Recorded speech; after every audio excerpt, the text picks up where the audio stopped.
Бүгін біздер облыстық мерген аруға келген қонақтардан сұхбат алатын боламыз. Бүгінгі біздің болып жатқан жарыстағы сезімдеріңіз? Бүгінгі жарыс өте қобалжытатындай жағдай болып тұр. Себебі жылдан жылға жарыс өте қарқынды дамып келе жатыр. Қыздардың дайындықтары өте жақсы. Тартысты түрде өтіп жатыр деп ойлаймын. Әр жарыста енді жеңілісте болады. Сол себепті барлығына сәттілік тілеймін. Бүгін жарысқа дайындықтарыңыз? Өте жақсы дайындықпен келдік. Барлық командаларға сәттілік, бізге жеңіс тілеймін.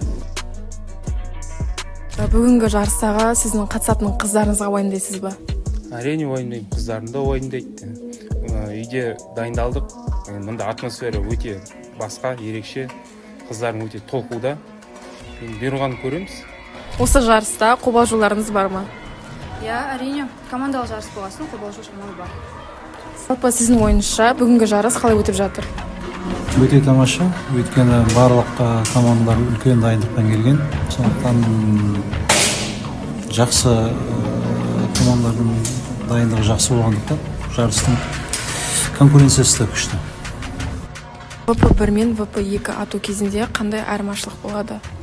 Негізі екі жаттығу екі түрлі орындалады, біреуі түреумен, біреуі түреусіз. Мен өзіме, яғни ВП-1 түреумен атқан оңайырақ, оған бөлі сенімдімін.